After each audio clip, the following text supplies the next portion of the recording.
Bien Ouais, sûr, oui, oui.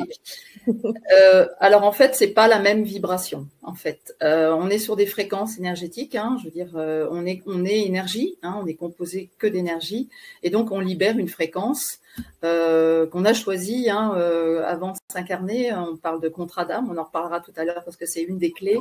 oui.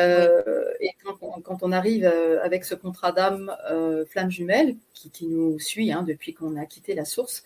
Eh bien, on émet cette vibration et on ne peut pas donc s'allier. Alors, j'ai parlé d'âmes sœurs tout à l'heure, hein, mais en fait, les âmes sœurs c'est une autre vibration. En fait, c'est très beau, hein, c'est des alliances très belles aussi, hein, mais qui sont pas sur la même fréquence. Voilà, en gros, hein, on va se placer vraiment sur le plan énergétique et on n'a pas la même vocation non plus d'incarnation. On en reparlera certainement tout à l'heure aussi. L'objectif de notre Pardon, est-ce Pardon. qu'il y a un parcours de guérison? Est-ce que c'est ça la différence entre les flammes jumelles et Alors, les sœurs? Est-ce qu'il y a un... en fait, l'idéal du parcours de guérison, ça serait bien que tout le monde le fasse, que ce soit des âmes sœurs ou des flammes jumelles. Bon, c'est la guérison. C'est vrai qu'on vient sur Terre aussi pour ça, mais le parcours de flammes jumelles, quand on voit ce qui se joue au sein de cette parcours et dans l'alliance des deux flammes, des deux jumeaux, c'est incomparable avec ce qui peut se passer avec des âmes sœurs. Généralement, les alliances avec les âmes sœurs, on est plutôt sur du plan terrestre. On est dans une alliance tranquille, amicale, enfin on va dire quasiment amicale, où il y a très peu de conflits, très peu de confrontations égotiques.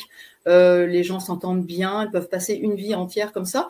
C'est souvent des vies reposantes sur le plan d'incarnation, ce qui n'est pas le cas des flammes jumelles, surtout sur le parcours tant qu'on n'a pas accédé au Graal.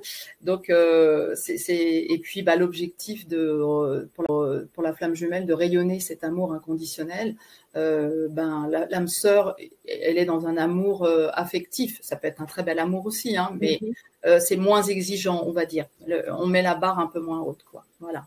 D'accord. C'est pas le même parcours. Alors peut-être que ce soir, il y aura des personnes qui pourront témoigner qu'elles ont vécu les deux. Moi, j'ai vécu les deux. En fait, je ne savais pas que j'étais flamme jumelle quand j'étais avec mon ancien compagnon. Et je vivais surtout sur le plan terrestre. Je n'avais pas encore réveillé complètement mes mémoires de flamme jumelle et tout le côté spirituel et médiumnique. Et c'est quand j'ai reconnecté mon jumeau que là, tout est sorti. Et là, c'est comme si on enlevait les masques, en fait, on enlevait cette espèce d'habit hein, qu'on a mis, enfin cette posture qui nous a convenu. Hein. Moi, je remercie tout ce que j'ai vécu dans cette vie d'âme sœur, avec cette âme sœur, parce que j'ai pu aussi faire des très belles choses dans ma vie grâce à cette présence.